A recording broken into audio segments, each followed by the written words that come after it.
Good morning, ladies and gentlemen. My name is Nemeka Onyeka Obiariri.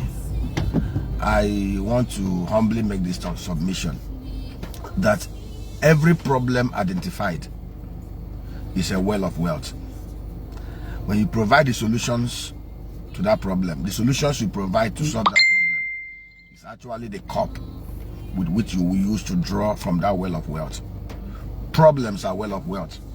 Once you provide solutions, solutions are the cup which you use to draw from that well of wealth. I read, the problem we have in Nigeria is that most of us busy ourselves complaining, recriminating. Yes, the situations are so terrible in Nigeria today. Let nobody deceive themselves. But the truth is, despite the teaching problems, despite the overarching problems, within these problems there are solutions. And these solutions provided will help us to draw from that well of wealth.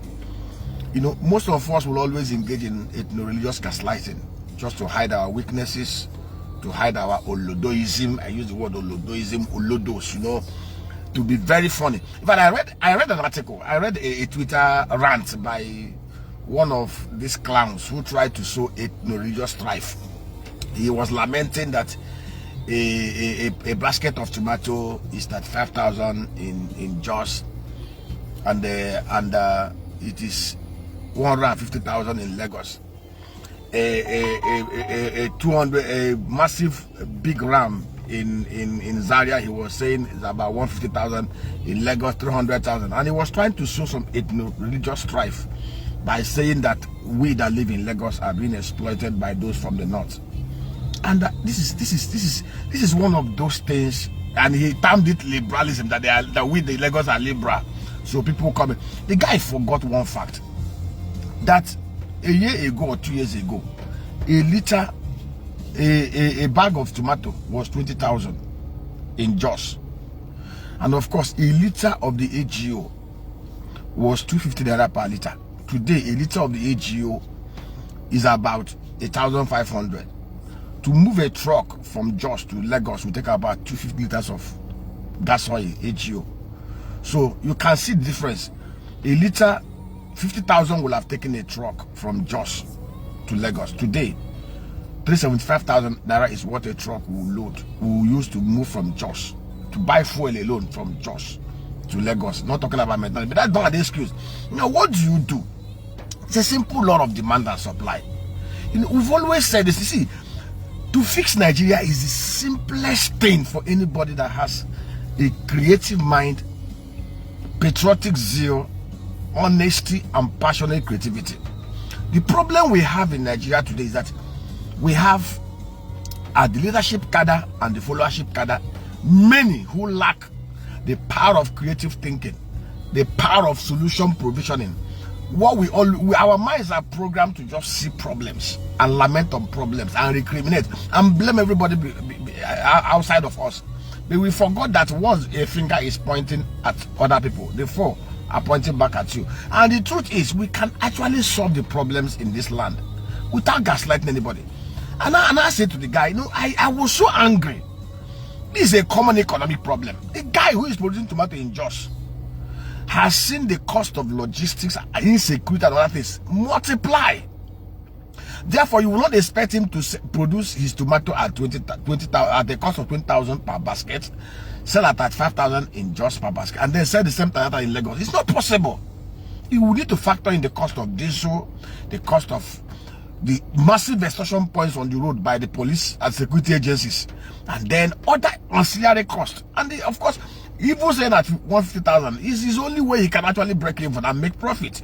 When you factor in the issue of inflation rates at 40% food inflation and other exogenous factors that he has no control over. Now, rather than stay in Lagos and lament and try to sow ethno-religious strife out of our foolishness and laziness, have we thought about this? In Lagos State, we have 22 million man market. Lagos State is a place, there's very small land mass. It's just like Singapore. Singapore is as small as Alimosho. Singapore is 720 square miles in size. Singapore, this Singapore we talk about. In fact, Singapore in 2023 did export over $720 billion. Singapore's export is about, what are we talking about here? Singapore dwarfs Nigeria in every indices. Singapore is as small as Alimosho. Lagos State has a landmass of over 3,000 square kilometers. Singapore has a landmass that's actually a fifth of Lagos landmass. But yet, Singapore is bigger than Nigeria in every indices. Singapore is a first world country because they have focused leaders and focused followership. People that know what they want. So rather than try to gaslight people, do wrong things and be stupid and foolish, have you bothered to ask yourself this question? There are modern technology that can be applied to produce tomatoes that will give you a high tomatoes that will give you far much higher yield than you can get from any place in Jos or any of the Middle Belt states. Look at this. If we decide today in Lagos State to create greenhouse farms, first for tomato production, greenhouse farms just for tomato production, we can be able to produce enough tomato and veggies that can take care of the whole of the Southwest. Rather than lament, so this problem is an opportunity. And as I'm talking to you now, at the Ibejuleki axis, I and my team have acquired over 150 plus of land. And what are we going to use it to do? We are going to use it to develop greenhouse, massive climate controlled greenhouse projects for veggies production, from tomato to pepper, habanero, tatashi, bell pepper, carrot, onions. The mass market is here. Why the guy in Jos is producing a basket of tomato at 20,000, we are going to be producing a basket of tomato in our greenhouse at a cost, all-in cost of less than 15,000 naira per basket. Why the man from Jos is contending with logistics costs, the issues of insecurity, we are going to do business to consumers. We have an app that we are developing so that our massive greenhouses will be able to supply straight to the consumers without going through distributors. So if you want to buy tomato at 35,000 naira, the same per basket, rather than 150 naira per basket as is showed in Jos, you have to devise creative means of creating your own market here. Now, I've said this now.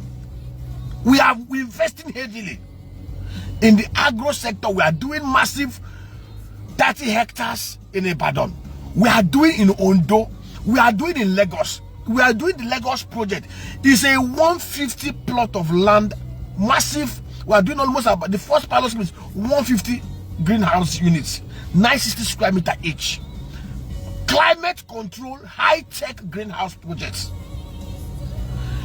Do you understand that in Lagos State, if we're able to do 18,500 greenhouses in Lagos State of the same size, we will be able to produce enough veggies for Lagos market alone.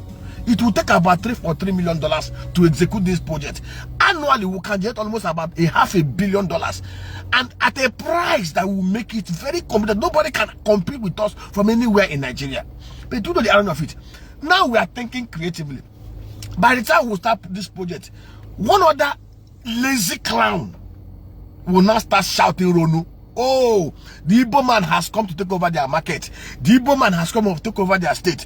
The guy who is now complaining that a basket of tomatoes sells at 5,000 in Jos and 150k in Lagos, out of his myopic nature, out of his wicked, vindictive, religious, brainwashed brain, we now realize that by me investing my sweat, my time, my monies, and aggregating funds to be able to sell tomatoes to him at a cost of 30,000 naira per basket, rather than current 150 naira, that I'm solving a problem for him. But rather than see that way, the next thing that will come to his mind, oh, he's an Igbo man. He's taking over my land. He's taking over my land. He forgot that those land, I bought those land and I paid for those land. He forgot that the investment that we're doing, that most of those greenhouse structures were imported wholly from China. He forgot also that we are going to be creating massive 3,000 jobs within that axis. Mostly his own people going to work there. He forgot that we are going to be creating, adding so much value, $500 million value to the GDP of Lagos State. He forgets that even those that are going to be employed there, they are going to be paying taxes to Lagos State government. And we are going to be also paying corporate tax on the SPP we are using. But for the man, his mind is so fixated with his Rono mentality. He sees everything from a religious point of view.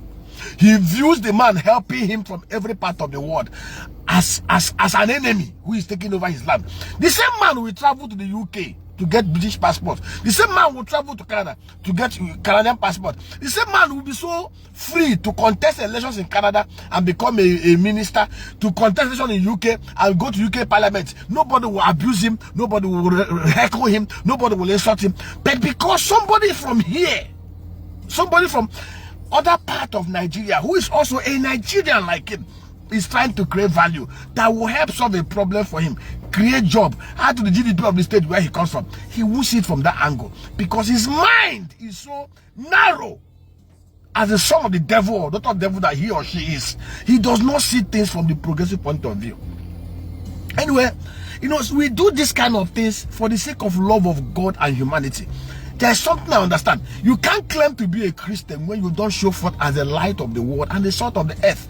And being the light of the world and the salt, it just simply means adding value to the planet God created and handed over to us. God, there are over 1 billion of universes bigger than the earth. But God, for whatever reason, chose to do the earth here and put us here. And God, in his commission, said, go, replenish the earth, multiply, subdue it, add value. And that is why we are here. Any man who claims to love God and humanity, the first thought that will always come to his mind, beyond selfishness, is how to show the love of God and humanity by adding value. And that is what we are doing. When you see me every day go online to lament and to say something, it's for the sake of those who are ignorant. Do you know, interestingly, most of those who create and drive this religious stripes are the very poor. Those are the lowest point of the socio-economic pyramid. They don't even understand it. They are ignorant, they are brainwashed, they are illiterate, they are poverty-stricken. I have never seen anywhere in the whole world where those in chains love their chain and defend those who chain them.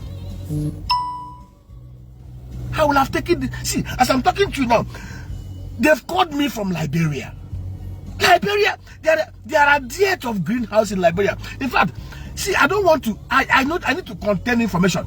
In Liberia, somebody in Liberia from the federal government of Liberia saw one of my posts and they contacted me. Most of the beefs eaten in Liberia, most of the veggies are imported. And they are saying, dog, come over to Liberia, come over to Macedonia and do these greenhouses. As I'm talking to you, lands have been made available. And by next week, I am going to Monrovia. We will do greenhouses. We will provide them with enough veggies. That is adding value to humanity. See, go and check. Wealth without enterprise is godlessness and criminality. You cannot go to the West, from Mark Zuckerberg to Warren Buffett to Elon Musk. Go and check the billionaires in dollars in the US. They created value that has added value to humanity. You cannot credibly claim to be a wealthy man when your impact and footprint in the value add to humanity is not seen. P2B always talk about this. We are where we are today because we have vast wealthy men who have no value or honest enterprise. All they do is steal, cream out, kill, deny, loot from the masses and from the state. Anyway, thank you for granting me audience. For the Ronu guys, please, Nemeka Obiri and his team are not coming to take over your land. I come from a place called Amagu Ihube Autonomous Community in Okigwe local government area in Imo State. I have a family. I am, at the end of the day, I will settle my I will do my retirement in my country home, in my village. I have no plan or no desire to annex anybody's land, to live in Lagos forever. I am only here for the meantime. By the time I'm 60, 62, I'm heading home. I will just pray that God will help us to get a government in Imo State, another part of the southeast, that will be able to muster the political will and strength and the legitimacy and courage of the people to slay the incorruption, the insecurity that we have here, and decimate the criminals who are making lives unbearable for those in the southeast. We will rebuild the land. We will make this land glorious. We will make this land fruitful. Nigeria is a country that takes the right buses to become a 2.53 trillion naira economy. And we are here to add value. Like Shadrach, like Daniel, like Meshach, like Abednego. We will not bow before any golden altar. Any golden efig, golden image. We will not bow before any Nebuchadnezzar. We will not bow before any wickedness. We will keep on saying the truth, living the truth, and doing the truth. God bless you. Amen.